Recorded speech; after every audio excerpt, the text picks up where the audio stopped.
ওই দেখো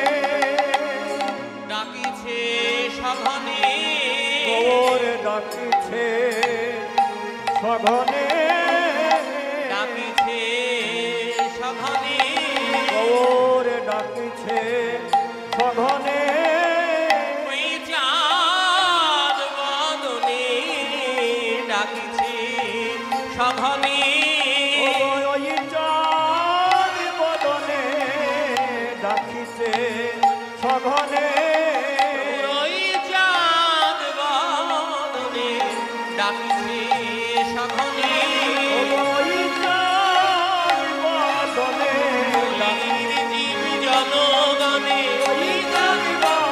কলির জীব জনগণে কলির জীব জনগণে কলির জীব জনগণে ওই চাঁদ বদনে ডাকিছে সঘনে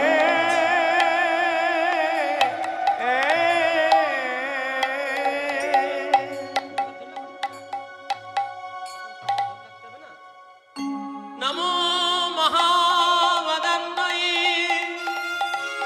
কৃষ্ণ প্রেম প্রদায়তে কৃষ্ণায় কৃষ্ণ চৈতন্য নামনে গৌরতেশে নমো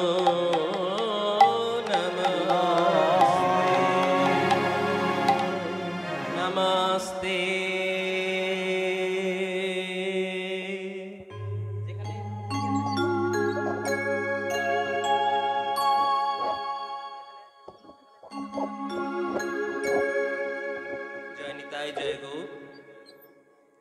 সকল গৌর গোবিন্দ অনুরাগী ভক্তের শ্রীচরণ পাদ পদ্ম স্মরণ করে লীলারসের আস্বাদন করতে গিয়ে দেখছি প্রথমে গৌরাঙ্গ মহাপ্রভুর ভাব দর্শন করে সেই ভাবে আপ্লুত হয়ে কবিরাজ গোস্বামী গৌরাঙ্গ চরণ স্মরণ করে প্রণাম বন্দনা করছেন। নমো মহাবদান্বয়ে নমো মহাবদান্বয়ে পরম করুণাময় তুমি কৃষ্ণ প্রেম প্রদায়তে কৃষ্ণ প্রেম প্রদান করো তুমি কৃষ্ণায় কৃষ্ণ চৈতন্য নামনে কৃষ্ণ তুমি আর কৃষ্ণ চৈতন্য তোমার নাম আর গৌরোদ্দেশ্যে নাম গৌর তোমার অঙ্গকান্তি তোমাকে দণ্ডবত তোমাকে প্রণাম তোমাকে শ্রদ্ধা জানাই।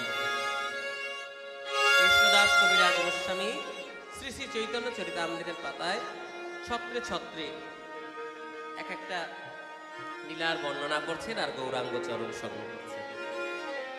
প্রতিটা জায়গায় গৌরাঙ্গের চরণ স্মরণ করছেন। গৌরাঙ্গ মহাপ্রভু কি আর সাধারণ আমাদের মতো মানুষ গো? কেন গৌরাঙ্গ মহাপ্রভুকে কেন সকালে কীর্তন শোনি ভাই? রসদ্দার লীলা শোনি? রাধা কৃষ্ণ প্রণয় বিকৃতি লাদিনীর শক্তি স্মা দিকাত্মবপি ভুবি পুরা দেহ গত চৈতন্যাখ্যং প্রকটমধুনা তদঞ্চিকমাপ্তং রাধা ভাবোদ্যুতিষু বলিতং নৌমি কৃষ্ণ স্বরূপকম। ওই রাধা কৃষ্ণ দুই মিলেমিশে গৌরাঙ্গ হয়ে এসেছে।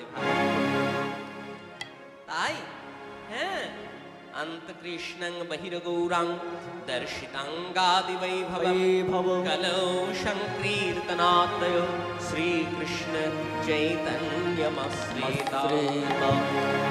অন্তকৃষ্ণং অন্তরে যার কৃষ্ণ, বহির্গৌরাং বাইরে যার গৌরবর্ণ ফর্সা ফর্সারম, দর্শিতাঙ্গাদি বৈভবম যার মহিমা তার অন্তরঙ্গ পার্শ্বদ গণেশ প্রকাশিত।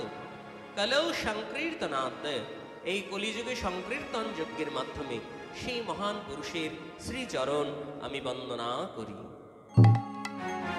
নিতাই গৌর প্রমাণ।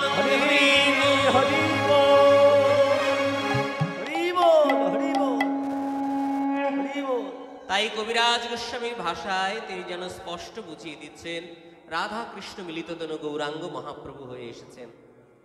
এসেছেন, হ্যাঁ এসেছেন, এসে গেছে, কিন্তু আমরা চিনতে পারছি না। তাই চেনাবার জন্য, বোঝাবার জন্য তিনি ছত্রে ছত্রে গৌরাঙ্গের পরিচয় দিয়েছেন এবং গৌরাঙ্গের লীলা কথার রসমাধুর্যের বহিঃপ্রকাশ ঘটিয়েছেন ভক্তদের মধ্যে। মহাপ্রভু কেন এলেন গৌর হয়ে, এই বিষয়ে আমরা গতকাল খুব সুন্দর আস্বাদন করেছি আমাদের বাবাজি মহারাজের বদন থেকে। আপনারা যারা ছিলেন ভাগ্যবান যে তিনি বলেছেন যে রাধারানীর যে প্রেমের মাধুর্য, ওই যে শ্রী রাধা প্রণয় মহিমা কি দৃশ্য বানায় বা সাদ্যৌ যেন অদ্ভুত মধুরিমা কি দৃশ্য বা মদীয় সাক্ষাং চস্য মদন ভবতু কি দৃশ্য ব্যতিল ভাব তৎ ভবাড্য সমজয়নী শচী গর্ভ সিন্ধু অরিন্দু। হরি বল। এই সংস্কৃত শ্লোকের বাংলা ব্যাখ্যা করছেন যে কৈছন রাধা প্রেমা, রাধারানীর প্রেম কেমন, কৈছন মধুরিমা, তার প্রেমের মাধুর্য কেমন, কৈছন সুকেত ভোর, আমাকে ভালোবেসে কৃষ্ণ কৃষ্ণ বলে কেঁদে কি জাতীয় সুখ আস্বাদন করে, এই তিনটি আমার পূর্ণ হলো না। এটা আমরা জানি, এটা আপনারা শুনেছেন, কিন্তু যারা জানে না, বোঝে না, তাদেরকে বোঝাবার জন্য তো বারবার বলতে হয়, মাস্টারমশাইয়ের কথা রিপিট করতে হয়, রিপিট বারবার। তাই পদ্মফুল মানে পদ্ম চেনে, কমল মানে পদ্ম, ভিন্ন ভিন্ন শব্দে তার পরিচয় দেওয়া হচ্ছে। তেমনি পঙ্কজ মানেও সেই পদ্মই যে পাকে ফোটে। তাই কবিরাজ গোস্বামী যেন বুঝিয়ে দিতে চাইছে, শোনো ভাই, কেন গৌরাঙ্গ মহাপ্রভু হয়ে এলেন রাধা কৃষ্ণ। আসুন আমরা একটু চৈতন্য চরিতামৃতে ভালো করে দেখি কি লেখা আছে। ওই বিষয় তো আছেই, সেই একই কথা নতুন করে আস্বাদন দেখি কি লেখা আছে। ওখানে লেখা আছে ভগবান কৃষ্ণ রূপে যখন তিনি লীলা খেলা করেছিলেন, কৃষ্ণ রূপে কৃষ্ণ অবতারে যখন লীলা খেলা করছেন, সেই সময় তার মনের মধ্যে ইচ্ছা জাগলো। কি সেই ইচ্ছা? এইবার সেখানে লেখা আছে, দেখি কি লেখা আছে। দেখি লেখা আছে, দাস সখা পিতা মাতা কান্তাগণ লইয়া ব্রজে ক্রীড়া করেন কৃষ্ণ প্রেমাবিষ্ট হইয়া, যতেচ্ছা বিহারে কৃষ্ণ করে অন্তর্ধান করি মনে করে অনুমান, চিরকাল প্রেম ভক্তি নাহি করিদান, ভক্তি বিনা এ জগতে নাহি অবস্থা, সকল জগৎ মোরে করে বিধি ভক্তি, বিধি ভক্তি ব্রজ ভাব পাইতে নার শক্তি, বিধি মার্গে আমায় ভজনা করিয়া বৈকুণ্ঠে যায় চতুর্বিধ মুক্তি পাইয়া, শালিক্য ষষ্ঠী সামীপ্য সারূপ্য কত্তম পুত্র দিয়মানং ন গৃহন্তি বিনামত শিবনং জনা। দাদাও খুব সুন্দর গান করেছেন। উনি বলেছেন, কালকে আমরা শুনেছিলাম যে গৌরাঙ্গের দেশে যদি যেতে হয় তাহলে একটা টিকিট কেটে নিতে হবে। টিকিট নাহলে তুমি যাবে কি করে? কোন টিকিট? প্রেম ভক্তির টিকিট কেটে নিতে হবে, কারণ প্রেম ভক্তি ছাড়া ঈশ্বরকে লাভ করা যায় না। তাই ভগবান শ্রীকৃষ্ণ লীলা খেলা করে তিনি ভেবে দেখলেন যে ব্রজের যে লীলা রসের মাধুর্য, এই চমৎকারিতা আস্বাদন করবে কি করে ভক্ত? ব্রজের এই লীলারস তারা যদি আমাকে বিধি মার্গে ভজন করে, বিধি মার্গে ভজন করে বৈকুণ্ঠে যেতে পারে, কিন্তু তারা এই ব্রজের ভাব আস্বাদন করতে পারবে না। মনে করুন অনেক ভক্ত ভগবানকে বারবার ডাকছে, জীবনে উপলব্ধি করবার জন্য বা ঈশ্বর প্রাপ্তির জন্য ডাকছে। ভক্ত ডাকতে ডাকতে ডাকতে ডাকতে কখন যেন মাথার কালো চুলগুলি সাদা হয়ে গেল, চোখের তীব্র জ্যোতি ক্ষীণ প্রায় মোমবাতির ন্যায় হয়ে গেল, সাজানো সোফা দেহ ভেঙে গেল। ভক্ত ডাকছে, প্রভু দেখা কি হবে না? কতদিনে পাবো তোমার দর্শন? দেখা দাও, দেখা দাও, দেখা দাও।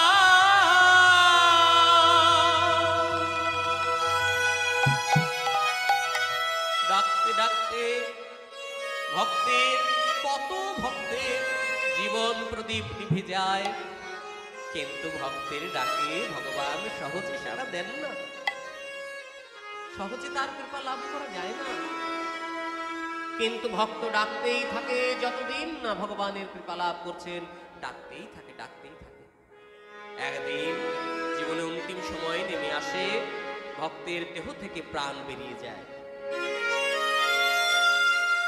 কিন্তু ভক্ত ডাকা ছাড়ে না, ভক্ত ডাকাটা ছাড়ে না। কি বলছো ভাই? আরে কেউ যদি মরে যায় সে আবার ডাকতে পারবে? সে তো মরেই গেল। মরে যায় ঠিকই, কিন্তু যে সম্বন্ধ, তার যে ভালোবাসা, এটা ফুরায় না। আবার ভক্ত একটা নতুন দেহ ধারণ করে আবার ডাকতে থাকে ভগবান। মৃত্যু হয়ে যায় কেবল দেহের, কিন্তু আত্মার মৃত্যু হয় না। এ কথা শ্রীমদ্ ভগবদ গীতায় ভগবান শ্রীকৃষ্ণ অর্জুনকে শিক্ষা দিচ্ছেন। হে অর্জুন, বাসংসি জীর্ণানি যথা বিহায় নবাণি গৃহণতি নরোপরাণি তথা শরীরাণি বিহায় জীর্ণা অন্যানি সংজাতে নবানি দেহে। মৃত্যুটা কেমন? যেমন গায়ে এই যে পোশাক আশাক আমরা নি, বস্ত্র, এই বস্ত্র যেমন নোংরা হয়ে গেলে বা ছিঁড়ে গেলে, ফুটো হয়ে গেলে এই বস্ত্রকে চেঞ্জ করে আবার নতুন একটা বস্ত্র ধারণ করি, ঠিক তেমনি দেহ যখন জরাজীর্ণ হয়ে যায় তখন দেহকে আত্মা ত্যাগ করে। এই জরাজীর্ণ দেহটা আর কৃষ্ণ সেবায় লাগতে পারবে না, ভজন সাধন করতে পারবে না, তো তাই নতুন একটা দেহ ধারণ করে আবার তাকে ডাকতে থাকে। সম্পর্ক শেষ হয়ে যায় না, সম্পর্কটা থেকে যায়। সম্পর্ক শেষ হবার নয়, ভক্তের দেহটা পুড়ে ছাই হয়ে যায়, কিন্তু সম্পর্ক সম্বন্ধ শেষ হয় না। কেমন যেন, যেমন গ্রামগঞ্জে দেখা যায় ছিমের লতা কঞ্চিকে আশ্রয় করে উপরে ওঠে, ওই ছিম গাছ সমেত কঞ্চিকে যদি কেটে নিয়ে এসে রৌদ্রে শুকানোর পরে জ্বালানি হিসাবে ব্যবহার করে, উনানে জ্বালানি হিসাবে ব্যবহার করে, তো দেখা যায় পুড়ে ছাই হয়ে গেছে ছিমের লতা আর কঞ্চি। কিন্তু সকালবেলায় ছাই কাটতে যাবেন, যখন ফেলতে যাবেন ছাইটা কেটে, তখন দেখবেন পুড়ে ছাই হয়ে গেছে, কিন্তু তাদের সম্বন্ধ, যে সম্পর্ক, এখনো শেষ হয়নি, একে অপরকে জড়িয়ে ধরে আছে। হরি বল, হরি বল। তেমনি ভক্তের দেহ, এই পঞ্চভৌতিক মাটির দেহ, এটা জড় দেহ, তো এই জড় জগতে পড়ে থাকে, বিশুদ্ধ আত্মা চলে যায় নিত্য ধামে গোবিন্দের সেবায়, কিন্তু সম্পর্ক শেষ হয় না। এই বস্ত্র, দেহ বস্ত্রটাকে ছাড়তে হবে, আজ নয়তো কাল। তাই তোমার এই মলিন বস্ত্র ছাড়তে হবে। কবিগুরু রবীন্দ্রনাথ ঠাকুর বলছেন, এ মলিন বস্ত্র ছাড়তে হবে, হবে গোয়ে পার আমারে মলিন অহংকার, মলিন বস্ত্র ছাড়তে হবে, হবে গোয়ে পার আমারে মলিন অহংকার, মলিন বস্ত্র ছাড়তে হবে।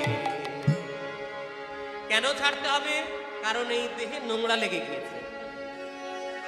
সংসারে কাজ করলে যেমন নোংরা লাগে, যিনি বেকার কাজ করেন না, তার আর বস্ত্রে নোংরা লাগার আশাই করা যায় না। মনে করুন কোন একজন বউ, যার নতুন বিয়ে হয়েছে, সেই বউ মানে যিনি বধূ, তিনি একেবারে বেনারসি শাড়ি পরে খাটের উপর সেজে গুজে বসে আছে, সবাই তাকে দেখতে আসছে গিফট নিয়ে, তাহলে সেই বউটার বেনারসি থেকে নোংরা লাগবে? কিন্তু সেই শাড়িটা পরে যদি উঠোন ঝাড় দেয়, যদি বাথরুম পরিষ্কার করতে ঢোকে, তাহলে আর সেই বেনারসি ঠিক থাকবে? নোংরা হয়ে যাবে। তাই কাজ করলেই নোংরা লাগবে, আর নোংরা লাগবেই। আর নোংরা লাগা বস্ত্র নিয়ে, দেহ নিয়ে কখনো তার সেবা করা যায় না। দিনের কাজে ধুলা লাগি অনেক দাগি, হলো দাগি দিনের কাজে ধুলা লাগি অনেক দাগি, হলো দাগি এমনি তপ্ত হয়ে আছে সহ্য করা ভার আমারে মলিন অহংকার, এই মলিন বস্ত্র ছাড়তে হবে, কাপড় পরে আমি মাঠে কাজ করেছি, কাদা লেগে গেছে, মাঠে ঘাটে কাজ করেছি, সেই কাপড় পরে সে কাদা মেখে আমি ঠাকুর মন্দিরে প্রবেশ করতে পারবো? আমাকে তো প্রবেশ করতে দেবে না। স্নান করে সুন্দর বস্ত্র পরে তারপরে ঠাকুর ঘরে। গতদিন মায়ের পুজো হয়েছে রাত্রিতে, কি সুন্দর সবাই পুজোর জন্য সারা দিন তার আগে থেকে উপোস ছিল, তারপরে মায়ের জন্য পোশাক পরে সুন্দর করে মায়ের এসে মায়ের সেবা করেছে। তাহলে যে দেহে কাদা লেগে গিয়েছে, কাদা বলতে এখানে পাপ তাপ, আমাদের পাপ তাপ হচ্ছে কাদা, সেগুলো লেগে গিয়েছে, তাই এই দেহ নিয়ে কৃষ্ণ সেবা করা যাচ্ছে না। এই জন্য পরিষ্কার হতে হবে, পরিষ্কার পরিষ্কার, হ্যাঁ, তাই পরিষ্কার হতে হবে। এখন তো কাজ সাঙ্গ হলো দিনের অবসানে, এখন তো কাজ সাঙ্গ হলো দিনের অবসানে, হলো গো তার আসার সময়, আশা এলো প্রাণে। ঠাকুর শ্রী শ্রী রামকৃষ্ণ পরমহংস দেব বলেছেন, দেখো তোমাদের ঈশ্বর দুটি হাত দিয়েছে, এক হাত দিয়ে তোমরা সংসারের কর্ম করবে, আর এক হাত দিয়ে তোমরা ঈশ্বরকে ডাকবে।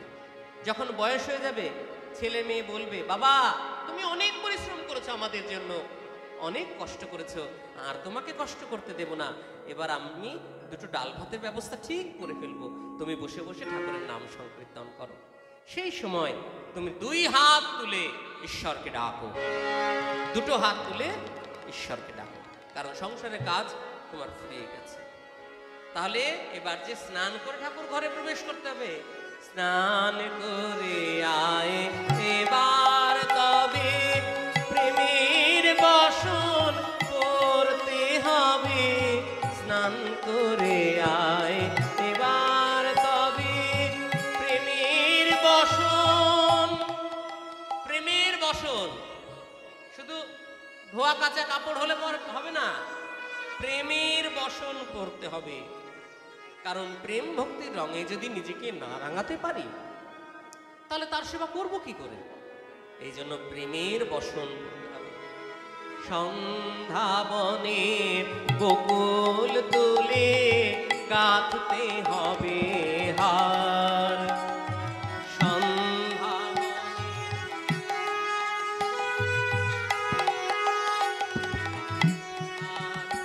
ফুল তুলে হার গাঁথতে হবে। আয়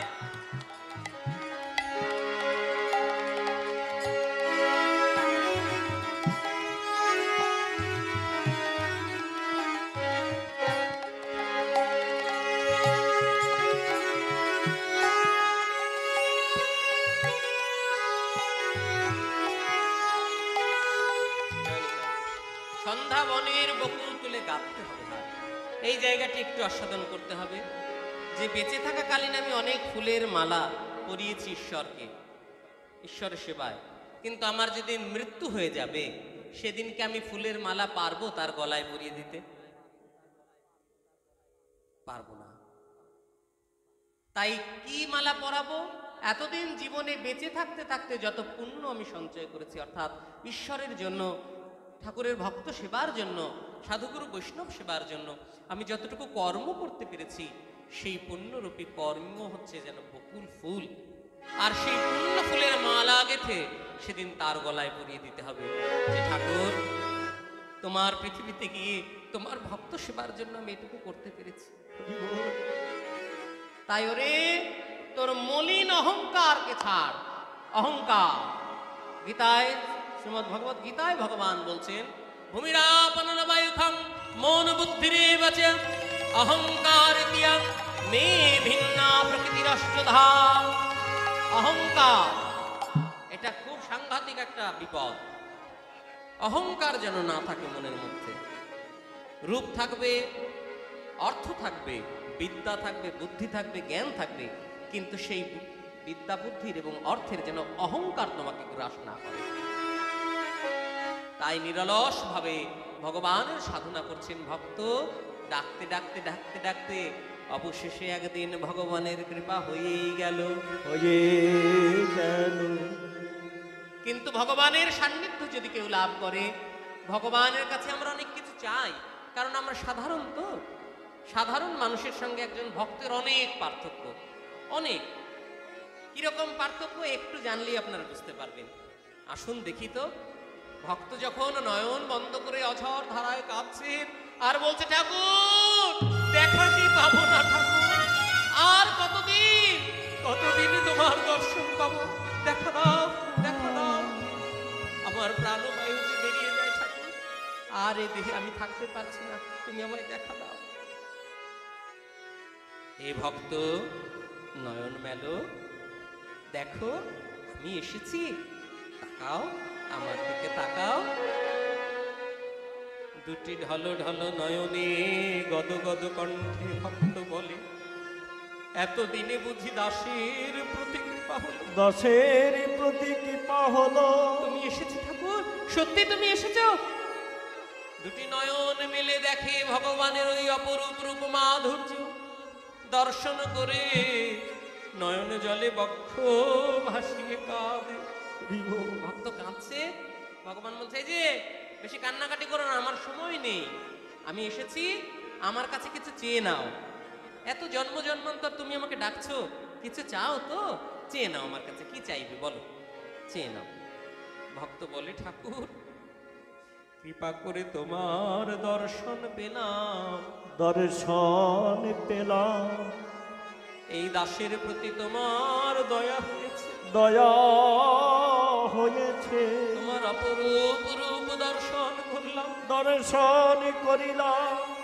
আমি আর কি চাইবো, আর কিছুই চাই না। ভগবান দেখছেন না, তা বললে তো হবে না। আমি ভগবান, আমি এসেছি, তুমি সারা জীবন জন্ম জন্মান্তর ডাকছো, কিছু চেয়ে নাও। তাই ভক্ত, আমি তোমাকে কিছু দিতে চাই।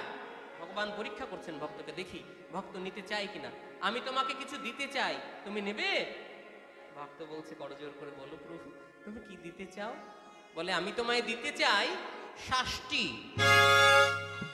শাস্তি? শাস্তি মানে কি? আমি তো জানি না। শাস্তি মানে জানো না? আরে শাস্তি মানে ঐশ্বর্য। আমি তোমাকে বিপুল ঐশ্বর্যের অধিকারী করে দিতে চাই, গ্রহণ করো।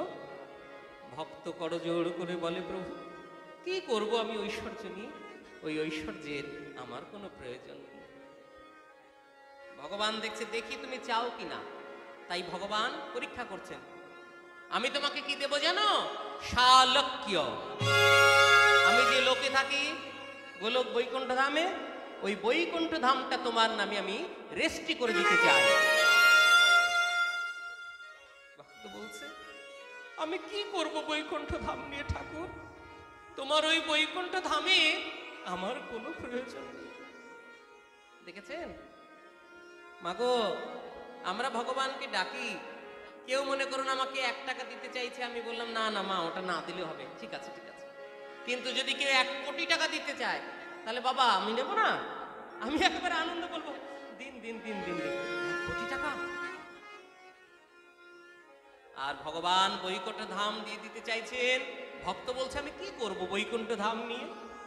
ওই বৈকুণ্ঠ ধামের আমার কোনো প্রয়োজন নেই ঠাকুর। ভগবান বলছেন, ঠিক আছে, তাহলে স্বামীপ্য, আমার সামনে বসে বসে শুধু আমাকে দর্শন করো। ভক্ত বলছে, না, শুধু বসে থাকবো এটাও আমি চাই না, যে আমি শুধু বসে বসে তোমাকে দেখবো। ও বুঝতে পেরেছি, আমি এত সুন্দর, আমাকে দেখবার জন্য ত্রিভুবন চঞ্চল, আমার এই অপরূপ রূপ, এই রূপটা আমি তোমায় দান করব, সারূপ্য। তাহলে গ্রহণ করো আমার সারূপ্য। আমি যেমন তেমন তোমাকে সুন্দর করে তৈরি করে দেব। আমি আমারই মতন অভিন্ন তোমায় তৈরি করে দিতে চাই, আমার মতন তুমি হয়ে যাও। ভক্ত বলছে, না প্রভু, আমি তোমার মতন হতে চাই না, আমি তোমার মতন হতে চাই না ঠাকুর। ভগবান বলছে, দেখি তুমি নিতে চাও কিনা। আমার পরিকর, পরিজন, পরিবার, আমার যা কিছু আছে, আমি ষড়ৈশ্বর্যশালী কৃষ্ণ ভগবান স্বয়ং তোমাকে পরিপূর্ণ রূপে সাজিয়ে দেব, যেমন আমি তেমন তোমায় তৈরি করে দেব, গ্রহণ করো। ভক্ত অঝর ধারায় শ্রাবণের ধারার মতো কেঁদেই চলেছে, আর করজোড় করে বলে, প্রভু হে, প্রভু হে, তুমি তো দয়াময়, তুমি তো কৃপা, তুমি তো কৃপাময়, করে আমায় কত কিছু দিতে চাইছো, কিন্তু আমি কি করব ঠাকুর এগুলো নিয়ে? তুমি আমায় বলো, আমি কি করব তোমার রূপ নিয়ে, তোমার ঐশ্বর্য নিয়ে? আচ্ছা বলো তো, ওই যে বাজারে যে চিনি বিক্রি হয় ঠাকুর, ওই চিনির দানা কি নিজে জানে যে সে নিজে কত মিষ্টি? চিনির দানা তো নিজে জানে না, কেবল তাকে যেজন জিহ্বাগ্রে ধারণ করে, যেজন আস্বাদন করে, সে জানে চিনিটা মিষ্টি। আর ওই গাছের নিমফল কি জানে সে নিজে কত তেতো? নিজে তো জানে না, তাকে যেজন আস্বাদন করে সে জানে নিমফল তেতো। তাই আমি যদি তোমার মতো হয়ে যাই, তোমার মতো হয়ে যায়, তবে তোমায় আস্বাদন করব কেমন করে? তাই আমি তোমার মতন হতে চাই না, হতে চায় না। ভগবান বলছেন কিছু তো চেয়ে নাও। এখন ভক্তকে দেখে ভগবানের চোখেও জল চলে এসেছে, যে আমি কত কিছু দিতে চাইছি, ভক্ত নিতে চাইছে না, কিছু তো চেয়ে নাও। তখন করজোড় করে ভক্ত বলছে, দয়াময়, ওগো কৃপাময়, কৃপাময়, কৃপা করে দাসকে যদি কিছু দেবার বাসনা হয়, তবে তুমি আমায় এই কৃপা করো। করজোড় করে কি বলছি জানেন? শুধু তোমার কাছে এই নিবেদন, যেন তোমার সেবা, তোমার সেবা করতে পারি।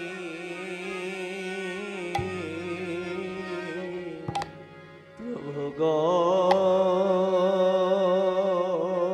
প্রভু যেন তোমার সেবা করতে পারি। প্রভু যেন তোমার সেবা, সেবা করতে পারে, যেন তোমার সেবা,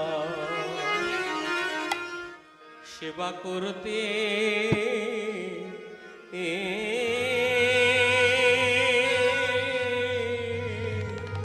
পারি। প্রভু হে, শুধু তোমার সেবা করতে চাই ঠাকুর, যেন তোমার আমি সেবা, আর কিছু চাই না, আর কিছু সেবা করতে পারে। দুটি নয়ন জলে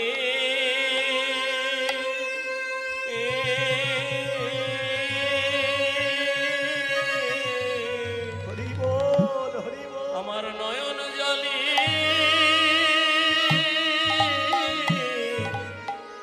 বুক ভাসায়, যেন তোমার সেবা, তোমার সেবা করতে পারি। আমি আর কিছু চাই না। প্রভু দুটি নয়ন জলে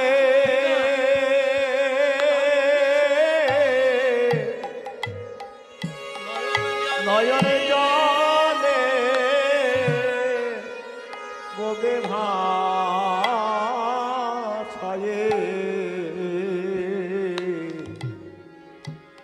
প্রভু গো যেন তোমার সেবা, সেবা করতে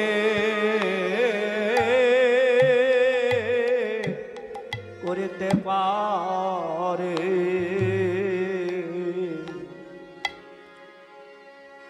আমার পুরায় না যেন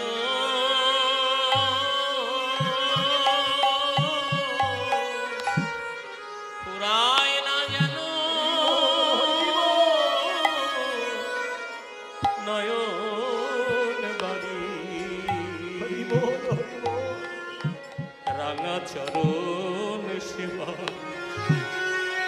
সেবা করতে পারি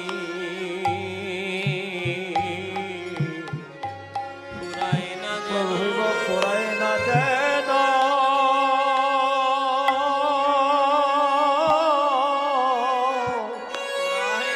ফুরায় না যেন নয়ন বারে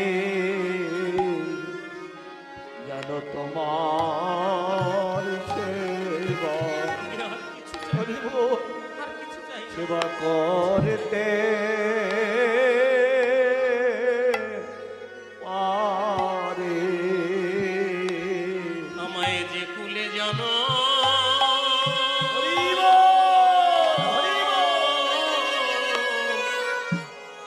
যে কুলে জন জনম দাও না কেন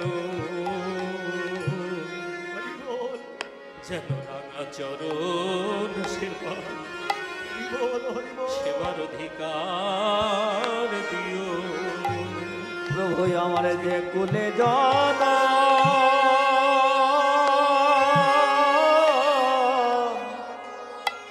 যে কুলে জন দাও না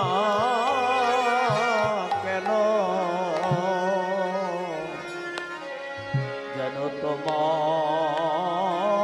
সেবা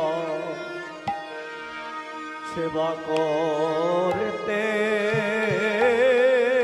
পারে আমায় যে কুলে জন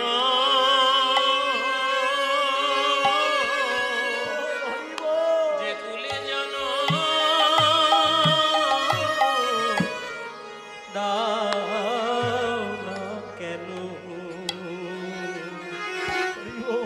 রাঙা চরণ সেবা অধিকার দিও প্রভু যে কুলে জন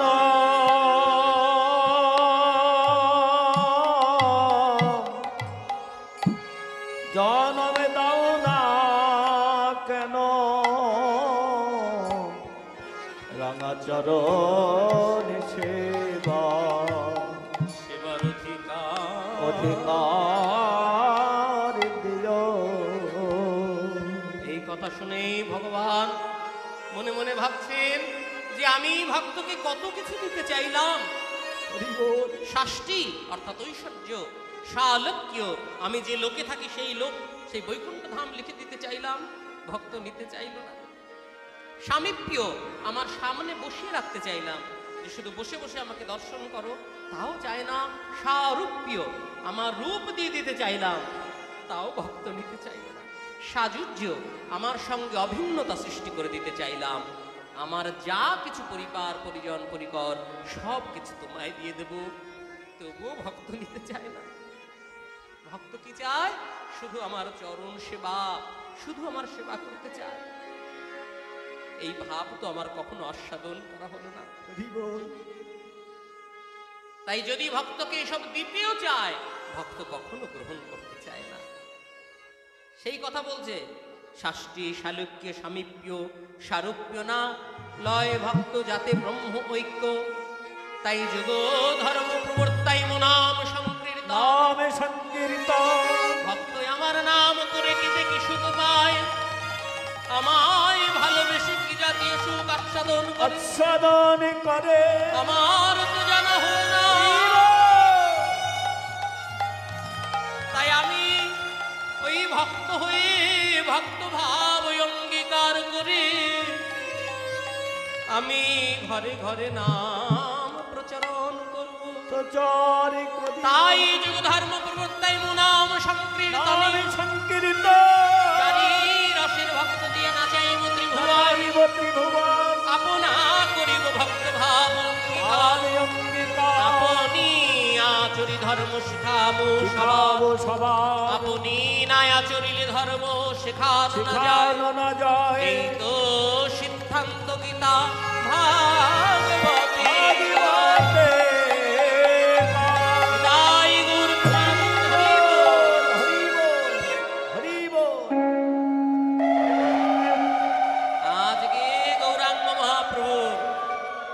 সেই ভাব মনে পড়েছে, ভক্তদের সঙ্গে যদি হরিনাম কীর্তনে না বেরোতে পারি তাহলে তো মনের অভিলাষ পূর্ণ হবে না। আর আমি ভক্ত হয়ে তাদেরকে প্রচার করতে চাই এই ভক্ত সমাজে। তাই শচীর নন্দন গোরা চাঁদ বয়ানে, মানে চাঁদের মতন তার মুখমণ্ডল, মুখপদ্ম চাঁদের মতন। এবার তার সঙ্গে পার্থক্যটা আর বলবো না, রাত্রিতে রূপের আসরে এসে বলবো। হ্যাঁ, চাঁদ বয়ানে ধবলি শ্যামলি বলি ডাকে ঘনে ঘনে। ধবলি শ্যামলি বলে ডাকছে। এখানে তো ধবলি শ্যামলি নেই নবদ্বীপ লীলায়, তাহলে কাদেরকে ডাকছে? যারা কৃষ্ণ বহির্মুখী জীব, সেই কৃষ্ণ বহির্মুখী জীবগণকে অন্তর্মুখী করবার জন্য ডাকছে। ধবলি শ্যামলি তোরা কোথায় গেলি?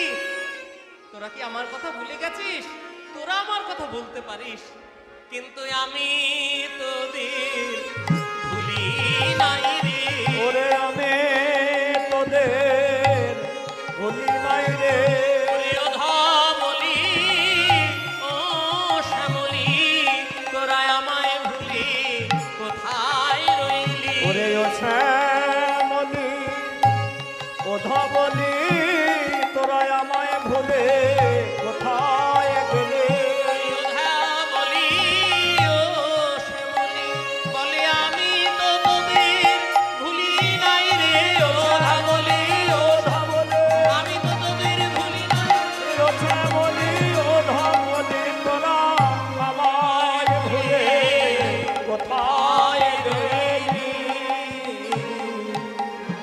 ধবলি শ্যামলি বলি ডাকে ঘনে ঘনে, বারবার ডাকছে। যেই বারবার ডাকছেন অমনি বুঝিয়া ভা বেরো, বুঝিয়া ভাবেরো, বুঝিয়া ভা বীর গতি নিত্যা নিত্যানন্দ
মুখটাকে বাজিয়ে দিলেন, মুখে শব্দ করলেন। যেমন এই ব্যাপারটা মায়েরা বাবারা ভালোই জানে। ছোট্ট একটা বাচ্চা ছেলে বাড়িতে আছে, শুধু মাকে বিরক্ত করে, ও মা আমাকে বাইক কিনে দিতে বলো বাবাকে। বাইক মানে মোটরসাইকেল, মোটরসাইকেল না বাইক। বাইক বাইক মানে যেগুলো দ্রুত চলে, যেমন কেটিএম এর বাইক। মোটরসাইকেল হচ্ছে যেগুলো ধক ধক ধক ধক করে চলে, ওই 100 সিসির গাড়ি, 150 সিসির গাড়ি। আর বাইক কোনগুলো? যেগুলো 350 সিসি 400 সিসির গাড়ি, মানে এই ছুটলো মোটরসাইকেলের মধ্যে। হ্যাঁ, তীব্র গতিতে ছোটে। মোটরসাইকেল কিনে দাও। ও বুঝতে পেরেছি, ঠিক আছে তোর বাবা আসলে বলবো। বাবা এসেছে, বলছে কি গো দেখো তোমার ছেলের উপদ্রব, বলছে মোটরসাইকেল কিনে দাও। বাবা বলছে এই তুই চালাতে পারিস, তুই ছোট? মা বলছে তুমি জানো না তোমার ছেলে চালাতে পারে, দেখাও তো বাবা, শোনা দেখাও তো তুমি চালাতে পারো কিনা। তখন সেই ছোট্ট ছেলেটা হাতে একটা লাঠি নিয়ে চালাচ্ছে। ব্রুম, ব্রুম, ব্রুম, ব্রুম। এই দেখো বাবা আমি চালাচ্ছি। ব্রুম।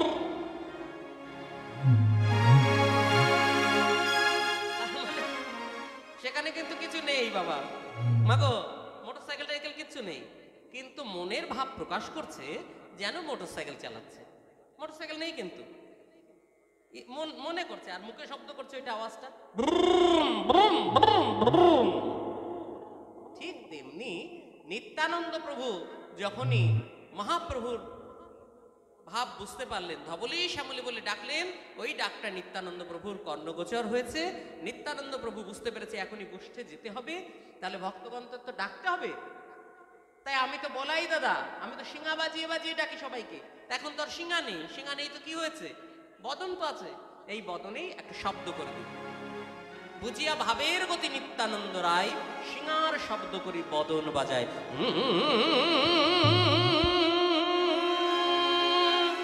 একটা শব্দ করে দিল,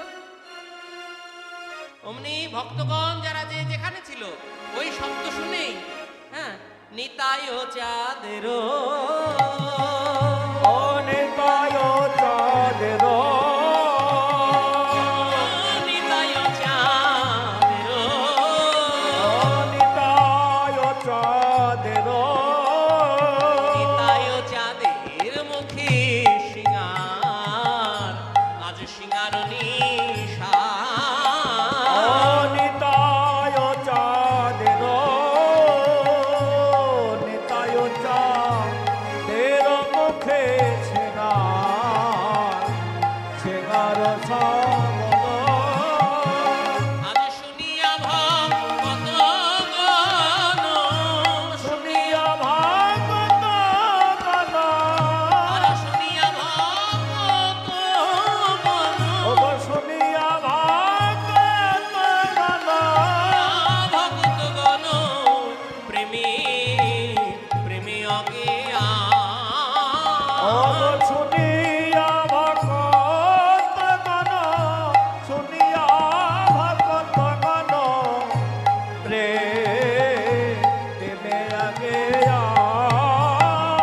তখন ধাইল পণ্ডিত গৌরী, ওগো ধাইল পণ্ডিত গৌরে ধাইল পণ্ডিত গৌরী দাস, দাস জানে না। ধাইল গৌরী পণ্ডিত ধাইল গৌরী পণ্ডিত যান দাস জানো না। আর ভাইয়া রে বলি, ওগো ভাইয়া রে বলি ভাইয়া রে বলি, ওগো ভাইয়া রে বলি ভাইয়া রে বলি, ভাই আজ ভাই গভীরা। ওগো ভাইয়া রে বলি ভাইয়া রে বলি ভাই আই বলিরা ধাইল পণ্ডিত গৌরীদাস যার নাম, গৌরীদাস ছুটছেন। ওই যে শব্দ শুনেছে, বলাই দাদা সিঙ্গা বাজিয়েছে, মহাপ্রভু ডাকছেন, তারা তো অন্তরঙ্গ ভক্ত, সব জানে। আরে গোষ্ঠী তো যেতে হবে, তাই গৌরীদাস ছুটছেন। এই যে ভক্ত ছুটছে, এই ছোটাটা অনেক দিনের। যেমন 200 মিটার একটা দৌড় প্রতিযোগিতা হয়, দৌড়ে জিতলে পরেই প্রাইজ পেয়ে যাবে। কিন্তু জীবনের যে সুদীর্ঘ পথ, ঈশ্বর প্রাপ্তির জন্য যে দৌড়, এটা তো 200 মিটারের দৌড় নয়, এটা দীর্ঘদিনের। এই যে গৌরীদাস পণ্ডিত, আপনারা সবাই জানেন গৌরীদাস পণ্ডিত কে ছিল বৃন্দাবনে? কে ছিল?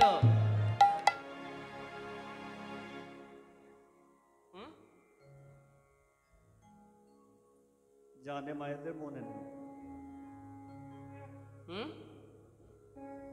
সুবল সখা, শ্রীরাম না, শ্রীরাম হচ্ছে অভিরাম। তাই সুবল সখা। আচ্ছা সুবল সখা এই যে ভগবানের সঙ্গে লীলা খেলা করেছেন, এর জন্য তার স্বীকৃতি চাই? তার আগে চলে যান, দাপর যুগের আগে, ত্রেতা যুগে রামচন্দ্র অবতারে তিনি ছিলেন তরণী সেন। আপনারা সবাই জানেন, আপনাদেরই কথা আপনাদেরই শোনাচ্ছি। তাহলে কতদিন থেকে রেসটা শুরু হয়েছে ঈশ্বরকে পাবার জন্য? যখন রাবণ মনে মনে ভাবলেন যে আমার রাক্ষস বংশকে তো উদ্ধার করতে হবে, যাকে পাঠাই যুদ্ধে সে তো আর ফিরে আসে না, কিন্তু কেউ কি বাকি রয়ে গেল? তখন পাশে চেয়ে দেখছে ওই ছোট্ট তরণী। তরণী এদিকে এসো। বলুন মহারাজ, তুমি যুদ্ধ করতে পারবে? কার সঙ্গে যুদ্ধ করতে হবে? আমাদের চিরশত্রু ওই রামচন্দ্রের সঙ্গে। হ্যাঁ আমি যুদ্ধ করতে পারবো, যাই মায়ের কাছে। কিন্তু এই যে আনন্দ মনে, এই আনন্দটা হলো কেন? দীর্ঘদিন থেকে মায়ের কাছে শুধু কান্নাকাটি করে আর বলে, মা মা বাবা কোথায় গেছে বলো, মা বলো বাবা কোথায় গেছে, মা বলো। মা বলে, ওরে বাবা, তোর বাবা যে প্রভু রামচন্দ্রের কাছে গেছে। রামচন্দ্র, চলো না মা আমরা একটু রামচন্দ্রের সঙ্গে দেখা করে আসি, বাবার সঙ্গে দেখা করে আসি, কতদিন দেখা হয় না বাবার সঙ্গে। না বাবা, ও কথা মুখে বলতে নেই রে, আমরা যে রাক্ষসকুলে জন্মগ্রহণ করেছি, তাই চাইলেও আমরা যখন তখন যেতে পারবো না। মহারাজের অনুমতি, বিনা অনুমতিতে গেলে আমাদের যে অনেক প্রহার সহ্য করতে হবে। ছোটবেলা থেকে তার দেখার বড় ইচ্ছা, বড় ভক্ত প্রাণ, তাই যুদ্ধের কথা শুনে তার মনে আনন্দ হলো, যদি যেতে পারি তাহলে ভগবানকে দেখতে পাবো। মা আমায় সাজিয়ে দাও, মা মা আমাকে সাজিয়ে দাও। মা বলছে, কি রে তোরা এত আনন্দ করো আজকে? মা আমাকে সাজিয়ে দাও। কি হয়েছে বলবি তো? আমাকে মহারাজ অনুমতি করেছে, আমি যাব রামচন্দ্রের সঙ্গে যুদ্ধ করতে। এই কথা শুনে মায়ের দুটি নয়নের অশ্রুধারায় বক্ষের আঁচল ভিজে গেল। বলে, ওরে প্রাণের খোকা, ওরে বাবা, তুই তো জানিস না, তুই কি বলছিস বাবা? আমার 7 নয় 5 নয়, তুই আমার একা, তুই চলে গেলে আমি কি থাকবো বাবা? মহারাজ যে অনুমতি করেছে, তোকে যে পাঠাতেই হবে। তাই মা যেন স্নেহ মায়া মমতায় চন্দন দিয়ে সর্বাঙ্গে রাম লিখে দিলেন, রাম নাম লিখে দিল, তিলক করিয়ে দিল, গায়ে পরিয়ে দিল রাম নামের নামাবলী, ফুল দিয়ে সাজিয়ে দিয়েছে। আর ভগবান রামচন্দ্রের কাছে মনে মনে প্রার্থনা করছে, প্রভু আমার দুধের ছেলে না বলো কত কিছুই জানে না, তুমি নিজ গুণে তোমার চরণে আশ্রয় দিও। অবুধ সন্তান, কিছু বোঝে না, জানে না, তুমি ওকে নিজ গুণে আশ্রয় দাও ঠাকুর। মা আমি যাচ্ছি। মাও বলে দিল, যাও বাবা তুমি যাও। ছোট্ট একটা কথায় বিরাট একটা পার্থক্য হয়ে গেল। আমরা যদি কোথাও যাই তাহলে বলি, মা যাচ্ছি, মা বলে না বাবা যাচ্ছি বলতে নেই, বল আসছি, কারণ তুই যেখানে থাকবি সেখানে আমার মন পড়ে থাকবে। ওরে খোকা, তুই আবার বাড়িতে আসবি, আমি তোকে দেখবো, তোকে কোলে নেব, তোকে কাছে পাবো। কারণ মা হওয়া যে কত যন্ত্রণা তুই তো জানিস না বাবা। ওরে কত কষ্ট করে তোকে বড় করেছি। আমাদের কত মায়ের সন্তান দূর দেশে কর্মসূত্রে যায়, কিন্তু আর ফিরে আসে না। যদিও ফিরে আসে, হয়তো নিথর দেহটা ফিরে আসে। তাই মা সবসময় বলে, ওরে বাবা আসছি বলতে নেই, মানে আসছি বলতে হয়, যাচ্ছি বলতে নেই। এখানে বললো মা যাচ্ছি, মাও বলল হ্যাঁ যাও, আর মনে মনে বলল যে এই মায়ার ঘরে তুমি যেন আর ফিরে এসো না বাবা। এবার যুদ্ধক্ষেত্রে গিয়ে যুদ্ধ হচ্ছে ভক্তের সঙ্গে ভগবানের। এদিক থেকে বাণ নিক্ষেপ করছে, ওদিক থেকে বাণ নিক্ষেপ করছে, কিন্তু আশ্চর্যের কথা, যে বাণ নিক্ষেপ করছে তরণী সেন, সেই বাণটা গিয়ে একেবারে সুবাসিত বাড়ি হয়ে রামচন্দ্রের দুখানি চরণ ধৌত করে দিচ্ছে। আবার বাণ নিক্ষেপ করছে, পুষ্প হয়ে রামচন্দ্রের চরণে পুষ্পাঞ্জলি হচ্ছে। আর রামচন্দ্র যে বাণ নিক্ষেপ করছে সেই বাণকে কানে কানে অভয় দান করছে, ভয় নেই, ভয় নেই। অনেকক্ষণ সময় হয়ে গেছে। বলছে, বিভীষণ দেখো তো কে এমন এসেছে যার সঙ্গে কিছুতেই আমি যুদ্ধ করে পারছি না। বিভীষণ বলে, প্রভু এতদিন সব গোপন বানের কথা তোমায় বলে দিয়েছি, তাই যে কোনো বানের আঘাতে ওর তো মরবে না। ওকে যদি মারতে হয় তাহলে তুমি বৈষ্ণব অস্ত্র নিক্ষেপ করো। বলার সঙ্গে সঙ্গে একেবারে স্মরণ, তখন যেই নিক্ষেপ করলেন বৈষ্ণব অস্ত্র, সঙ্গে সঙ্গে সেই বান গিয়ে কোথায় আঘাত করবে? সর্বত্র তো রাম নাম লেখা। ভগবান বলেছেন আমার থেকে আমার নাম বড়, তাই নামে আঘাত করতে পারছে না। কণ্ঠদেশে যেন নাম লেখা ছিল না, কণ্ঠদেশ ফাঁকা পেয়েছে, অমনি সঙ্গে সঙ্গে দ্বিখণ্ডিত করে দিল। কাটা মস্তক চিৎকার করে উঠল, জয় রাম জয় রাম জয় রাম জয় রাম।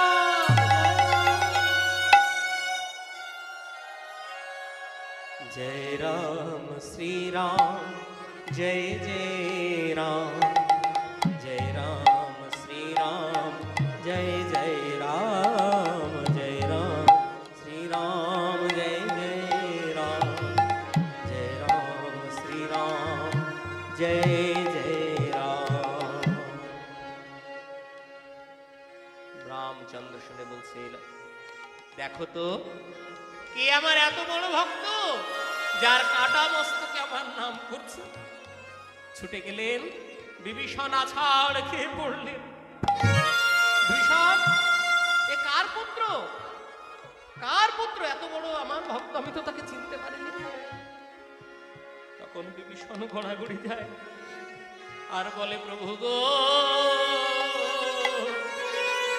এ যে পরের ছেলে নয়, আমার নিজের ছেলে।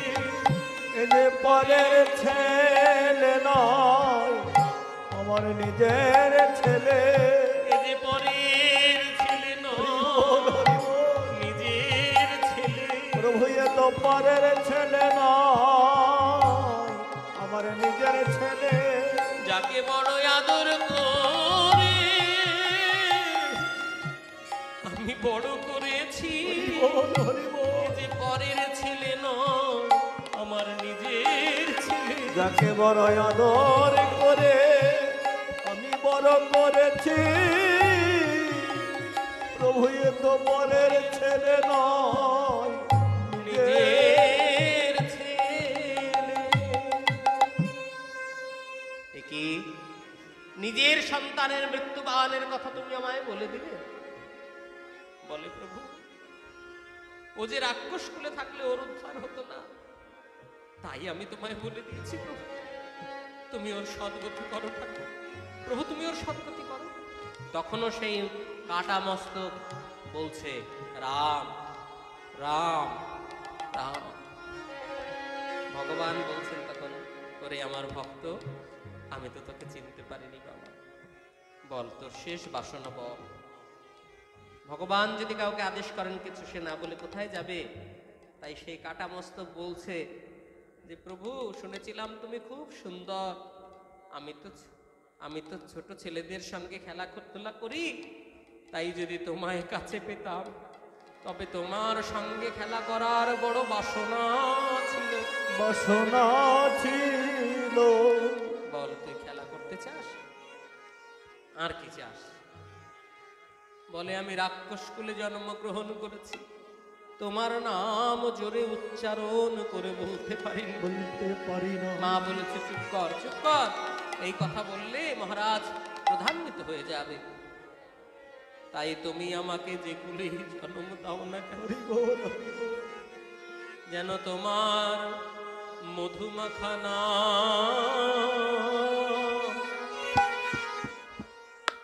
আমি ভুলি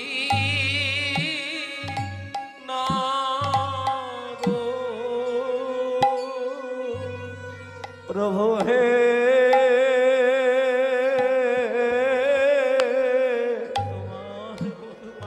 প্রভু তোমার মধুমাখানা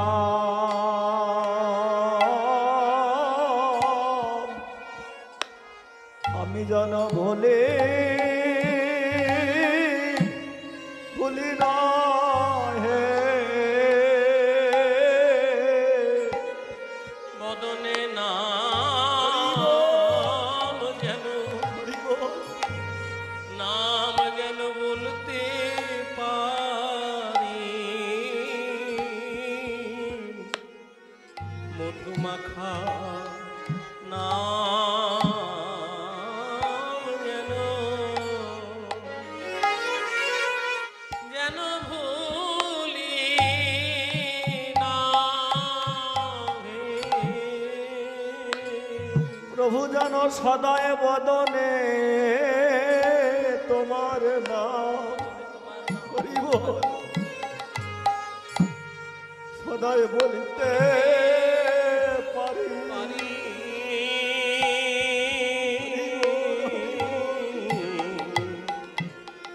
তোমার নাম যেন যেন ভুলি না হে। তথাস্তু তাই হবে। আগত দাপর যুগে আমি হব কৃষ্ণ, যার মুখে এত সুন্দর বোল, এত সুন্দর ভাষা। তুমি হবে আমার খেলার সাথী, তোমার নাম হবে সুবল সখা। সুবল মানে সুন্দর বল, মানে সুবল, বল মানে ভাষা, বল মানে কথা বল, সুবল মানে ভালো কথা বল, সুবল সুবল। তাই সুবল সখা তুই আমার হবি। সেই সুবল সখাই কলিযুগে গৌরদাস পণ্ডিত। দেখুন কত সম্পর্ক প্রভুর সঙ্গে। আর থাকতে পারে? আর থাকতে পারবে না, তাই বাড়ি থেকে ছুটছে প্রভুর সঙ্গে গোষ্ঠলীলায় যাবে বলে। এখানে গোষ্ঠলীলা অর্থাৎ হরিনাম সংকীর্তনে যাবে ভক্তগণের সঙ্গে। আর ভাইল অভিরাম, এই অভিরাম হচ্ছে শ্রীদাম। ওই প্রভাস যজ্ঞের সময় সবাই গিয়ে গোবিন্দের সঙ্গে মিলিত হয়েছিল, কিন্তু শ্রীদাম বড় অভিমান করে একটা পাহাড়ের গুহার মধ্যে আটকে ছিল, নাম করছিল। তারপর নিত্যানন্দ দাদাকে বললেন, একদিন হরিনাম করতে করতে মহাপ্রভু ডেকে উঠলেন, শ্রীদাম শ্রীদাম। প্রভু প্রভু আপনি ভাবাবেশে শ্রীদাম শ্রীদাম বলে ডাকছেন, ওই আমাদের মধ্যে তো কেউ শ্রীদাম নেই। তখন বললেন, শ্রীদাম যে বড় অভিমান করে রয়ে গেছে দাদা, তুমি তাকে নিয়ে এসো। নিত্যানন্দ প্রভু গিয়ে নিয়ে আসলেন, আর সেই শ্রীদাম চিনতে পারল না মহাপ্রভুকে। তখন বলে দিল, এই যে তোমার সেই ভাই কানাই, ওই দেখো চিনতে পারছো না, এসেছে ব্রজের বাঁকা কালো সখা দেখবি আয়, তোদের এই সোনার নদিয়ায়। এসেছে ব্রজের বাঁকা কালো সখা দেখবি আয়, তোদের এই সোনার নদিয়ায়। এসেছে ব্রজের বাঁকা কালো সখা দেখবি আয়, সোনার নদিয়ায়। তার রং ফিরেছে ঢং ফিরেছে, তার রং ফিরেছে ঢং ফিরেছে, রং ফিরেছে ঢং ফিরেছে, কালো এখন চেনা যায়। এখন তাকেই তুমি দেখছো, তুমি আমার সেই রূপ দেখো। তখন ত্রিভুজ মুরলীধারী রূপ যখন দেখালেন, তখন শ্রীরাম অভিমান না করে ভগবানের সঙ্গে মিলিত হলেন, গৌরহরির সঙ্গে মিলিত হলেন। তাই গৌরহরি তার নতুন একটা নামকরণ করলেন, যে শ্রীরাম তুমি বড় অভিমানী, অভিমান করে তুমি আমার সঙ্গে প্রভাসযোগ্য মিলিত হওনি, তাই এই নবদ্বীপে তোমার নাম দেব একটা নতুন নাম। সশরীরে তুমি এলে, আগেকার বিরাট দেহ ছিল বলাই দাদা বলরাম, মানে নিত্যানন্দ প্রভু বল প্রয়োগ করে তাকে ছোট করে দিলেন সংকর্ষণ বলে, আর তার নাম দেওয়া হলো যে তুমি বড় অভিমানী, অভিমানী তাই অভিরাম তোমার নাম দিলাম। অভিরাম তোমার নাম দিলাম। শ্রীরাম তুমি বড় অভিমানী, তাই অভিরাম তোমার নাম দিলাম। তুমি বড় অভিমানী, অভিরাম তোমার নাম দিলাম। তুমি বড় অভিমানী, তাই অভিরাম তোমার নাম দিলাম। তাহলে ধাইল পণ্ডিত গৌরীদাস, যার নাম ভাইয়ারে ভাইয়ারে বলি ধায় অভিরাম। সবাই ছুটে আসছে। একটা জিনিস মনে করুন, কীর্তন হচ্ছে তো এখানে, ওই পাশের সাইডে গ্রামের ওখানে মায়েরা বলা বলি করছে, কিরে দিদি ভাই যাবি না কীর্তন শুনতে? বলে আর কীর্তন শুনতে যাবো, আগে মাইকের শব্দ আসুক, শুনি গান শুরু হয়েছে কিনা, তারপরে তো যাবো, তাই না? তাহলে মাইকের শব্দ শুনে যেমন বুঝতে পারেন গানটা শুরু হয়ে গেছে, কীর্তন শুরু হয়ে গেছে, তেমনি যারা ভক্তগণ তারা ভাবছে যে ওই যে মহাপ্রভু ডাকছে, সিঙ্গার সব মহাপ্রভু ডাকছে, ধবলি শ্যামলি বলে চাঁদ বয়ানে ডাকছে, আর নিত্যানন্দ প্রভু সিংহাবাদন করছে। আর বিলম্ব কেন? যে যে কাজে ছিল তাড়াতাড়ি বেরিয়ে পড়ো। ভক্তগণ সব ছুটে ছুটে আসছে। মাগো, এমন অনেক সময় হয়, অনেকে ডাকছে, কি গো দিদি ভাই চলো কীর্তন শুনে আসি। আরে বাবা, সংসারের এই কাজ করবো না তোমার কীর্তন শুনতে যাব? আগে কাজ করি তারপরে যাব। একটু বাসনগুলো পড়ে আছে, ঘরটা এখনো মোছা হয়নি, হ্যাঁ এগুলো সব মাজবো ঘষবো, তারপরে লেপা পোছা হবে, তারপরে যাব। দেখা গেল ওইসব করতে করতে সময় চলে গেল। সময় তো কারোর জন্য বসে থাকবে না। এই জন্য দেখুন মহাজন কি সুন্দর একটা কথা বলছে, যে সমুদ্রের পাড়ে দাঁড়িয়ে কেউ যদি ভাবে যে সমুদ্রের এই ঢেউটা চলে গেলেই আমি স্নান করব, তাহলে তাকে জনমভর ওই সমুদ্রের পাড়েই দাঁড়িয়ে থাকতে হবে। স্নান তার ভাগ্যে আর হবে না, কারণ ঢেউ তো একটার পর একটা আসতেই থাকবে, ও আসতেই থাকবে। তেমনি সংসারের কর্ম এগুলো ফুরাবে না, এগুলো আসতেই থাকবে। এর মাঝখান দিয়ে, এর মধ্যে দিয়ে থাকলো এটু বাসন পড়ে আছে তো কি হয়েছে, নষ্ট হয়ে যাবে কি? থাক এটু বাসন ওখানে। আজকে ঘর মোছা হয়নি, তা কি হয়েছে? ঘর মোছা হয়নি, থাক, ঘর মোছা হলো না, থাক। নিচে একটু তাড়াতাড়ি রেডি হয়ে বেরিয়ে পড়ো, কীর্তনের আসরে চলে আসো কীর্তন শুনতে। তাই বলছি মায়েরা বাবারা, যারা মাইক সাউন্ড সার্ভিসের মাধ্যমে কীর্তন শুনছেন, মনে করছেন যাবো কি যাবো না, এখনো সংসারে অনেক কাজ, থাক পড়ে সংসারের কাজ। এখানে চলে আসুন, প্রসাদের ব্যবস্থা আছে, প্রসাদ পাবেন আর হরিনাম শুনবেন। নিতাই গৌর প্রেমানন্দে, গৌর হরি বল, গৌর হরি বল। তাই ভাইয়ারে বলি ধায় অভিরাম, হ্যাঁ তারা ছুটি ছুটি ছুটি এলো, ছুটে ছুটে ছুটে এলো, ছুটি ছুটি ছুটি এলো, ছুটে ছুটে ছুটে এলো, গোষ্ঠ লীলায় যাবে বলি ছুটি ছুটি ছুটি এলো, তারা গোষ্ঠ লীলায় যাবে বলে, নায়িকা নায়িকে সঙ্গে নিয়ে গোষ্ঠ লীলায় যাবে বলে গোষ্ঠ লয়ে যাবে বলে তারা ছুটে ছুটে ছুটে এলো। ছুটে এসে দেখছো মা, দেখিয়া গৌরাঙ্গ রূপ প্রেমের আবে, ও দেখিয়া গৌরাঙ্গ রূপ প্রেমে রয়াবে, দেখিয়া গৌরাঙ্গ রূপ প্রেমের আবে, ও দেখিয়া গৌরাঙ্গ রূপ প্রেমে রয়াবে, শিরে চূড়া শিখি পাখা নট বরবে, রে চুরাশি কি পাখা নত বরবে, শিরে চূড়া শিখি পাখা নট বরবে, রে চুরাশি কি পাখা নত বরবে, চরণে নুপুর বাজে সর্বাঙ্গে ও চন্দন, চরণে নপুর বাজে সর্বাঙ্গে চন্দন, চরণে নুপুর বাজে সর্বাঙ্গে ও চন্দন। চরণে নপুর বাজে সর্বাঙ্গে চন্দন। ও মা, এসে দেখছে গৌরাঙ্গ মহাপ্রভু আজকে মাথায় একটা ময়ূরপুচ্ছের মুকুট পড়েছে, হ্যাঁ আর কি করেছে, সর্বাঙ্গে চন্দন লেপন করা, মালা তিলক সব তো আছেই, আর হাতে একটা লাঠি নিয়ে ত্রিভঙ্গ মোরারি হয়ে দাঁড়িয়ে আছে। গৌরাঙ্গ মহাপ্রভুকে আপনারা কেমন দেখেন? এই দেখেন, নিত্যানন্দ প্রভু, ওই যে গৌরাঙ্গ মহাপ্রভু বাহু তুলে দাঁড়িয়ে থাকে না হরিবল হরিবল বলে, আজকে আর এইভাবে দাঁড়িয়ে নেই, আজকে এইভাবে দাঁড়িয়ে আছে। হ্যাঁ, ও মা, এই তো ভাই কানাই গোষ্ঠলীলার ভাবে দাঁড়িয়ে আছে। আমরা ভক্তগণ নগর কীর্তনে যাব, মাকে চুপি চুপি বলবো আমরা নগর কীর্তনে যাব, কিন্তু মনে মনে আমরা সেই গোষ্ঠীর রস আস্বাদন করব। বুঝতে পেরেছো?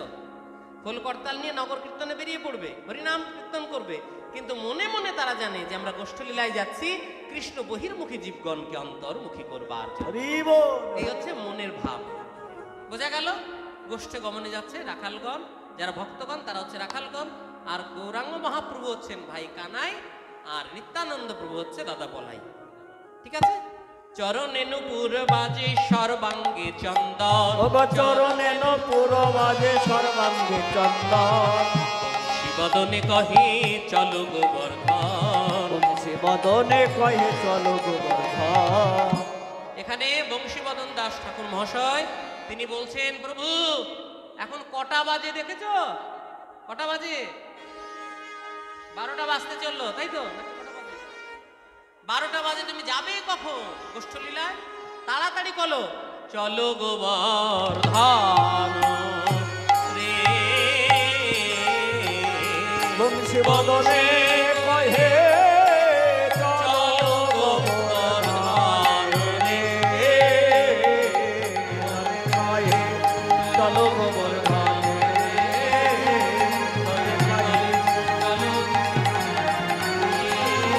মদনে কহে চলো গোবর্ধন রে। মদনে কহে চলো চলো গোবর্ধন রে। হরে রে জয় জয় নিতাই গৌর শিবানাথ প্রেমানন্দে অনিতাই গৌর হরি হরি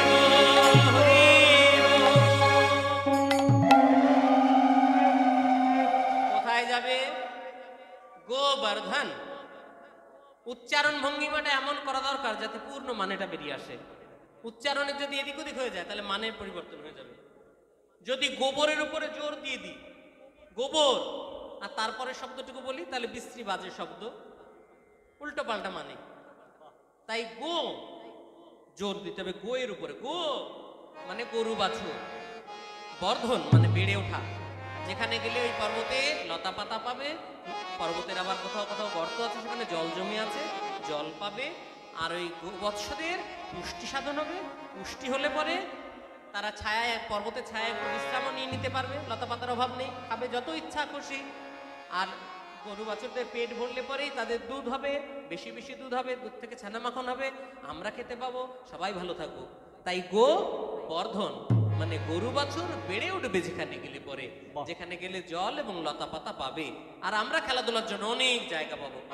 বাড়িতে তো মা বকাবকি করবে এখানে খেললে পরে, তখন দধির ভাণ্ড ভেঙে ফেলবো, এটাও বিছনা উল্টে পাল্টে দেবো, নষ্ট নষ্ট করবো। তো তাই এখান থেকে চলে যাব দূরে ওই গোবর্ধন পর্বতে। চলো তাহলে যেতে হবে। শ্রীধাম নবদ্বীপ থেকে লীলারসের কথা আস্বাদন করে এবার আমরা মধুময় শ্রীধাম বৃন্দাবনে লীলারসে ডুবে যাব। যেতে গিয়ে একটা ছোট্ট গান শুনতে শুনতে চলে যাই, অনেক দূরের পথ তো। হ্যাঁ, ভক্ত ভগবানের সম্পর্কের কথা শুনতে শুনতে আমরা চলে যাব মধুময় শ্রীধাম বৃন্দাবন। প্রভুজি প্রভুজি প্রভুজি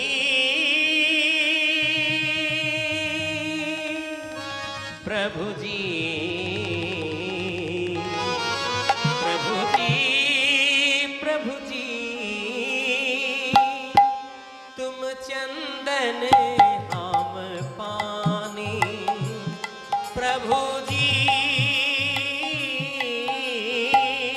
तुम चंदन हम पानी प्रभु जी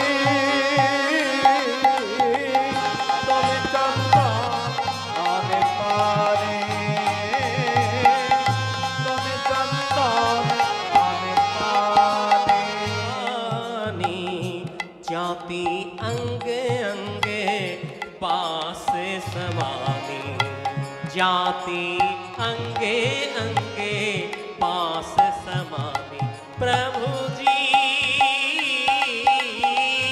तुम चंदन हम पानी प्रभु जी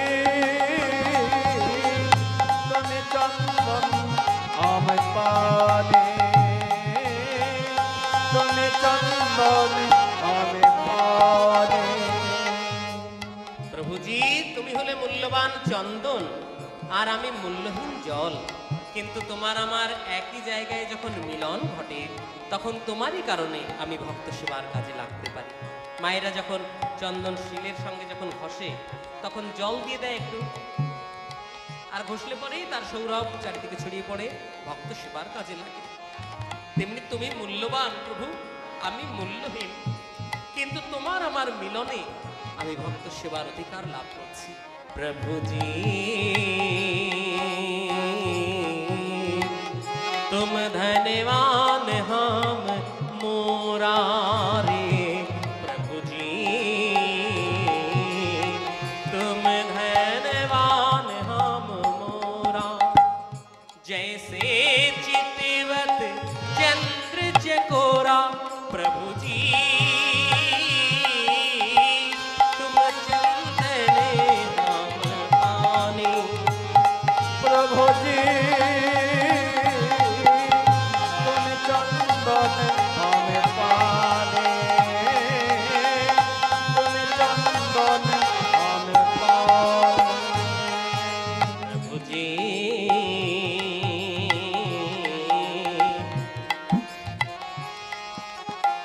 तुम मोती हम धागा रे प्रभु जी, तुम मोती हम धागा, तुम मोती मोती मोती मोती मोती मोती मोती मोती मोती हम धागा। তুমি হচ্ছে মূল্যবান মতি আর আমি হচ্ছি ধাগা, মানে অল্প মূল্যের সুতো। কিন্তু তোমাতে আমাদের যখন মিশ্রণ হয়ে যায় তখন আমাকে চড়া দামে ভক্ত কিনে নিয়ে যায়। কেমন জানো? জैसे सोने मिलत सुहागा, जैसे सोने मिलत सुहागा, जैसे सोने मिलत सुहागा। যেমন সোনার সঙ্গে খাদ মিশিয়ে গয়না তৈরি করে, তেমনি তুমি সোনা, খাঁটি সোনা, তোমার অনেক দাম। আর আমি হলাম খাদ, আমার দাম নেই, কিন্তু তোমার সঙ্গে মিশে গেলেই চড়া দামে আমি বিক্রি হয়ে যাই। তেমনি তোমার হরি নাম হলো সোনা স্বরূপ, তোমার কৃষ্ণ নাম সোনা স্বরূপ। আমি কেবল আমার জিহ্বায় উচ্চারণ করছি, কেবল তোমার নাম বলছি, তাই ভক্তগণ আমায় ভক্ত মনে করছে। কিন্তু আমি এখনো ভক্ত হতে পারিনি ঠাকুর। আমি তো কেবল তোমার নাম বলছি। তুমি কৃপা করো, তোমার ভক্তের কৃপায় যেন আমি এ জন্মে না হলে পরজন্মে, না হয় তার পরজন্মে আমি অপেক্ষায় থাকবো। আমি যেন তোমার ভক্ত হতে পারি ঠাকুর, আমি যেন তোমার ভক্ত হতে পারি। जैसे सोने मिलत सुहागा प्रभु जी, तुम चंदन हम पानी प्रभु जी, तुम चंदन हम पानी, तुम चंदन हम पानी, तुम चंदन हम पानी। प्रभु जी तुम दीपक हम बाती रे प्रभु जी, तुम दीपक हम बाती। जाती ज्योत जले दिन राती, जाती ज्योत बढ़े दिन राती। আমি হলাম মাটির প্রদীপ আর তুমি হলে মাটির প্রদীপের দীপশিখা।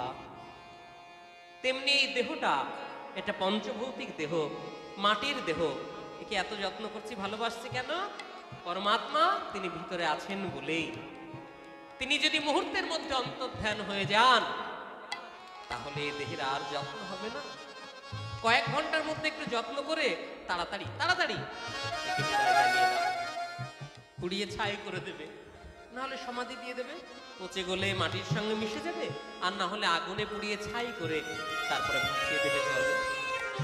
তাই তুমি আছো বলে আমার দাম, তুমি আছো বলেই আমার প্রতিপত্তি, প্রতিষ্ঠা, আমার সম্মান চারিদিকে ছড়িয়ে পড়ছে আলোর জ্যোতির মতন। যেহেতু তুমি অন্তরে আছো, প্রকৃত আলো তুমি দান করছো, তাই ছড়িয়ে পড়ছে।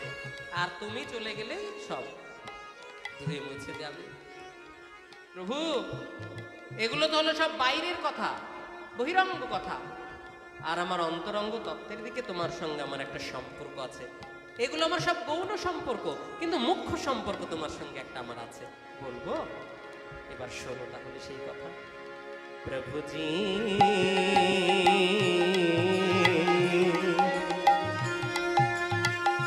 तुम स्वामी हम दासा, तुम स्वामी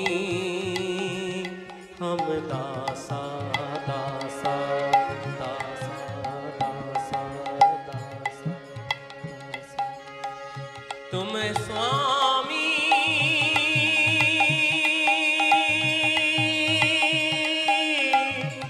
हम दासा दासा दासा, ऐसे भाग्य करे रुई दासा।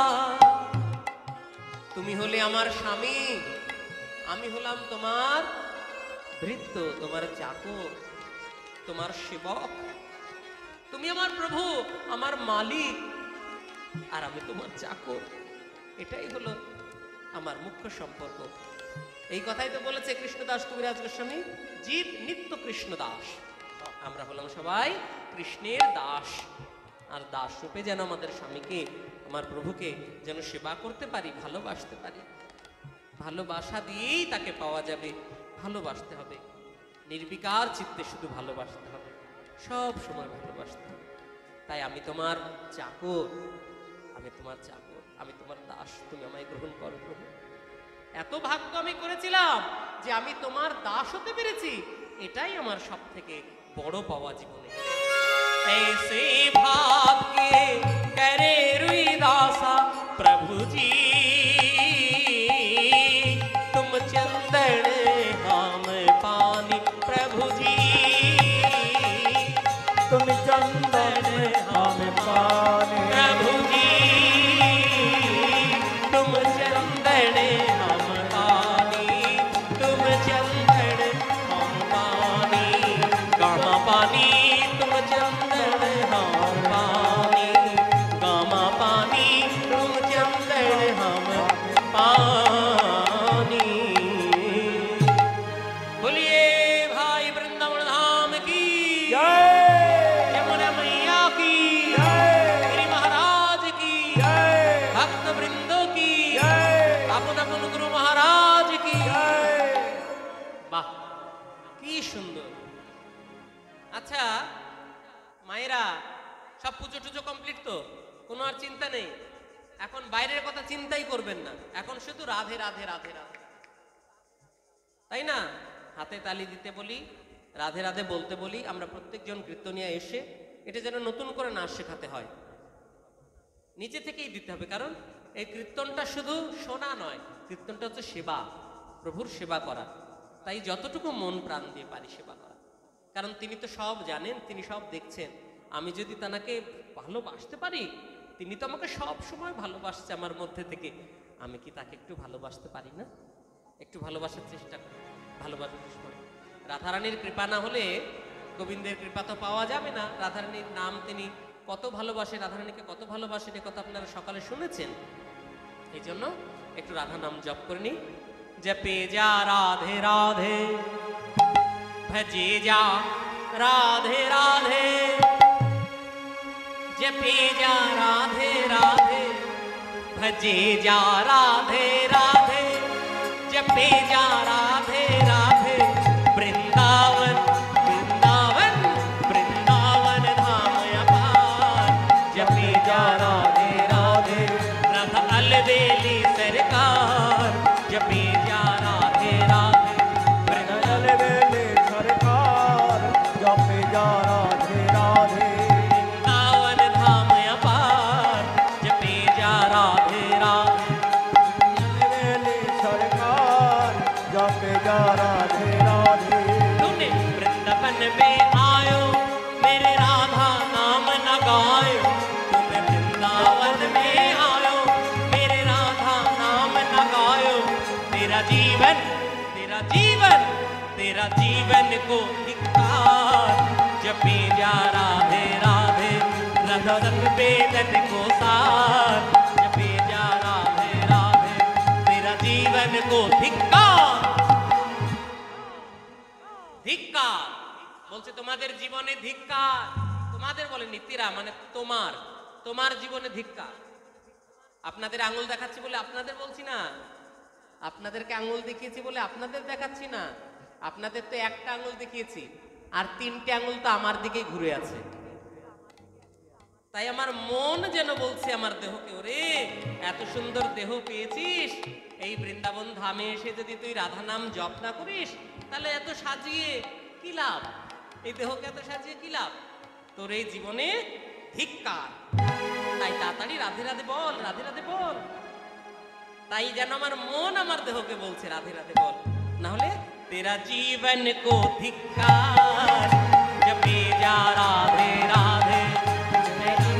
के धिक्कार, राधे राधे, जय राधे राधे, राधे राधे, राधे राधे। राधे राधे राधे जय राधे राधे राधे राधे राधे राधे राधे राधे दान गली में राधे राधे मान गली में राधे राधे ऋषि घाट में राधे राधे बंसी घाट में राधे राधे जमुना तट में राधे राधे निधुवन में राधे राधे प्रेम मंदिर में राधे राधे ब्रह्मकुंड में राधे राधे राधा कुंड में राधे राधे श्याम कुंड में राधे राधे राधे राधे राधे राधे जोर से बोलो राधे राधे जोर से बोलो राधे राधे प्रेम से बोलो प्रेम से बोलो राधे राधे प्रेम से बोलो राधे राधे भाव से बोलो राधे राधे भाव से बोलो राधे राधे भाव से बोलो राधे राधे जय राधे राधे राधे राधे राधे राधे राधे राधे राधे राधे राधे राधे राधे वृंदावन धाम अपार जपी जा राधे राधे रस सलबेदन को सार जपे जा राधे राधे वृंदावन के पार जपे जा राधे राधे अलवेली सरकार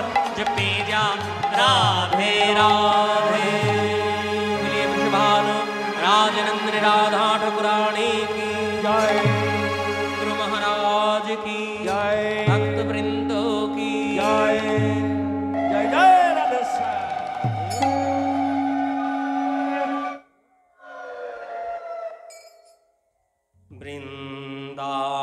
वृंदावनं दिव्यलतापरितं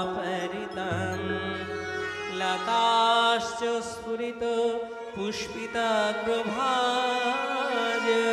पुष्पाण्यापि स्फीत मधुव्रतानि मधुव्रताश्च श्रुतिहारे गीतः মধুময় শ্রীধাম বৃন্দাবন। কেমন এই বৃন্দাবন দিব্য লতা পরিতম, চারিদিকে দিব্য দিব্য লতা, লতাগুলির অগ্রভাগে দেখো আবার থোকায় থোকায় ফুল ফুটেছে। ফুলের মধু সংগ্রহের জন্য দলে দলে ভ্রমর ছুটে আসছে। ভ্রমর গণগুলি আর সুমধুর গানে পরিপূর্ণ, আজকে গান করছে আর ফুলের মধু পান করছে। প্রতিদিনের ন্যায় আজও গোবিন্দ আমার মায়ের কাছে ক্ষীর স্বর্ণবনী সেবা করে গোষ্ঠীর সাজে সজ্জিত হয়ে বসে আছেন আপন ভবনে। রাখাল বালকদের অপেক্ষায় আছে কখন তারা আমাকে ডাকতে আসবে।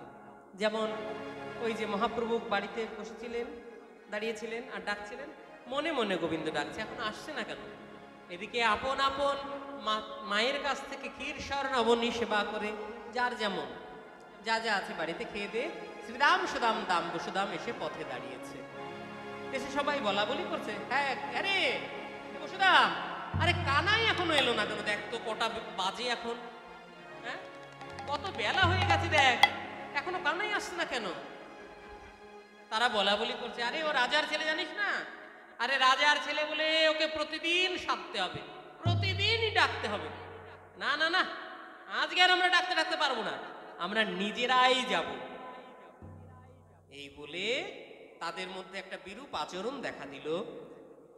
তারা অমনি তাদের গাভী বৎস জব ছিল না, ওগুলোকে তারা চালানোর চেষ্টা করছে, মানে চল চল চল বলছে, চল এই আর দাঁড়িয়ে থাকিস না, চল গাভী বৎসদের সব বলছে, আর যা। এবার গাভী বৎস দু পা পাঁচ পা এগিয়ে গিয়েছে, আর ওই যে কানে শুনেছে তাদের আরাধ্য দেবতা গোবিন্দ তাদের সঙ্গে আসেনি।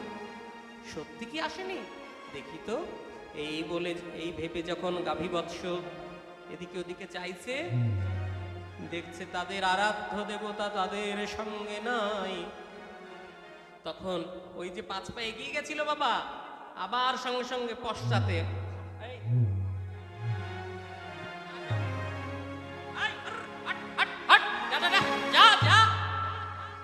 তারা প্রহার পর্যন্ত করলো, কিন্তু দুই নয়নে অশ্রুধারা গড়িয়ে পড়ে গাভী বৎস, তারা কিছুতেই যাচ্ছে না।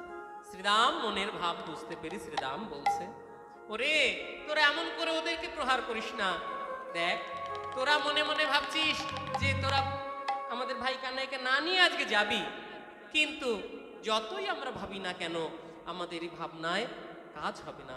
কারণ ওরা পশু হতে পারে, কিন্তু কৃষ্ণকে ছাড়া, আমাদের ভাই কানাইকে ছাড়া কিছুতেই গোষ্ঠে যাবে না। তাই তোরা একটু অপেক্ষা করে এখানে, আমি দৌড়ে যাব ওই ভবনে, আর দৌড়ে চলে আসবো ভাই কানাইকে নিয়ে। ঠিক আছে ঠিক আছে, তোরা এখানে দাঁড়া। যাই। এই বলে শ্রীরাম ছুটতে লাগলো। ছুটতে ছুটতে নন্দরাজ ভবনের সামনে এসে ভাই কানাইয়ের উদ্দেশ্যে ডাকছেন, শ্রীদাম শ্রীদাম যা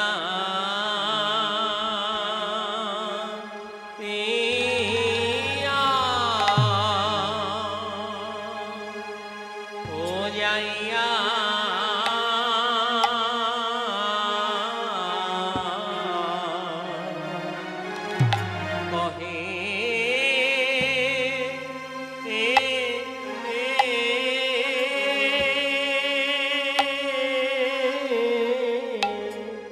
নন্দে নন্দের নন্দা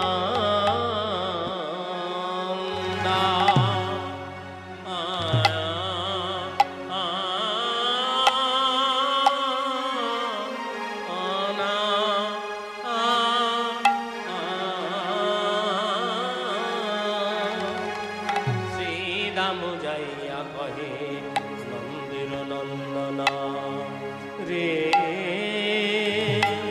আহারে আহা মরি মরি রে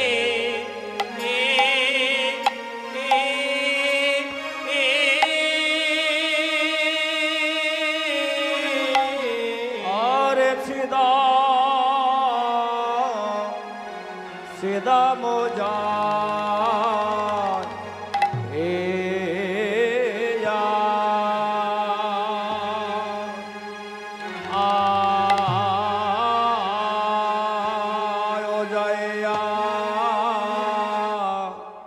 কহে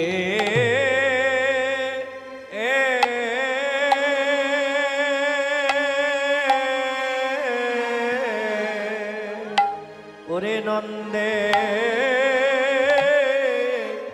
নন্দের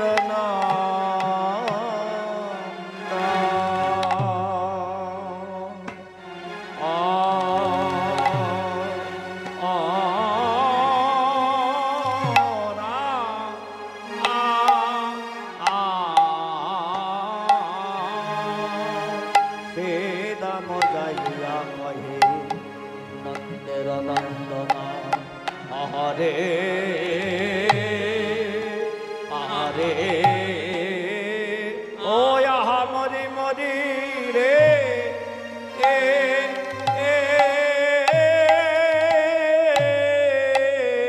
আরে শ্রীদাম শ্রীদাম যায় বলে তুই কি গোঠে যাবি না ভাই? বলে তুই কি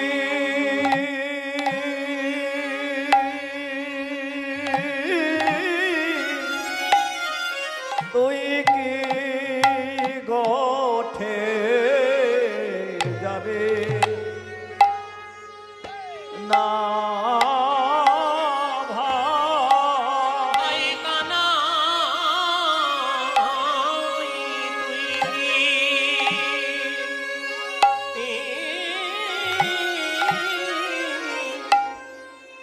কি গোঠে যাবি না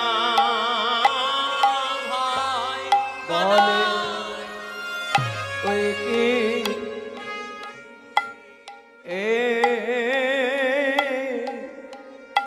তুই কি গোঠে যাবি না ভাই?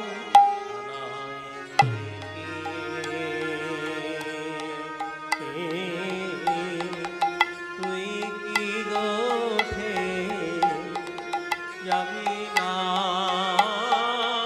বল ভাই কানাই তুই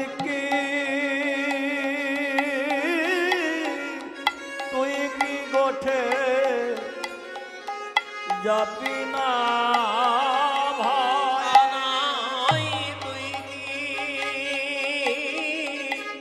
তুই কি গোঠে যাবি না ভাই? দেখ ভাই তুই কি গোঠে যাবি না ভাই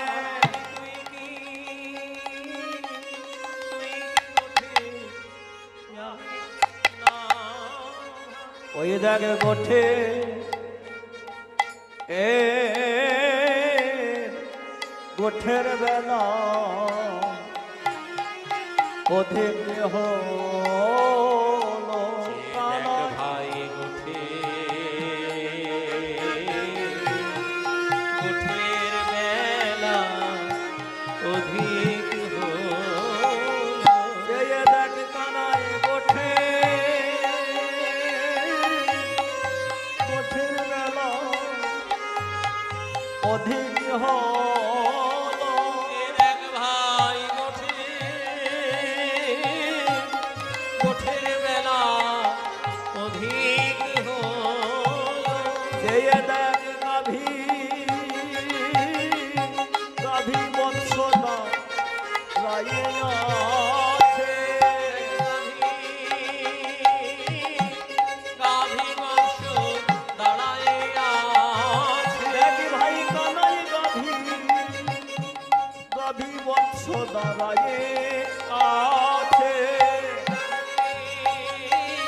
গাভী বংশ দাঁড়ায় পথে বল ভাই কানাই তুই কি গোঠে যাবি না ভাই গোঠে যাবি না ভাই কানাই তুই কি গোঠে যাবি কানাই তুই কি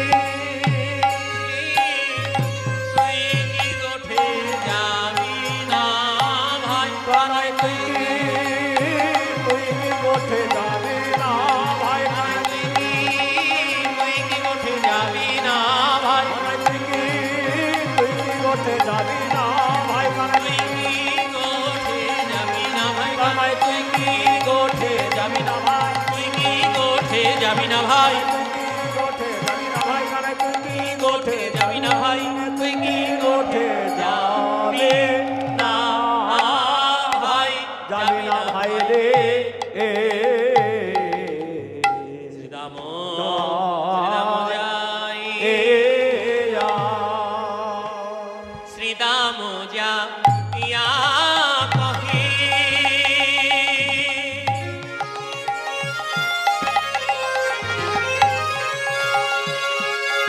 নন্দির নন্দনা নন্দির নন্দনা আর সে দাম যায় কহে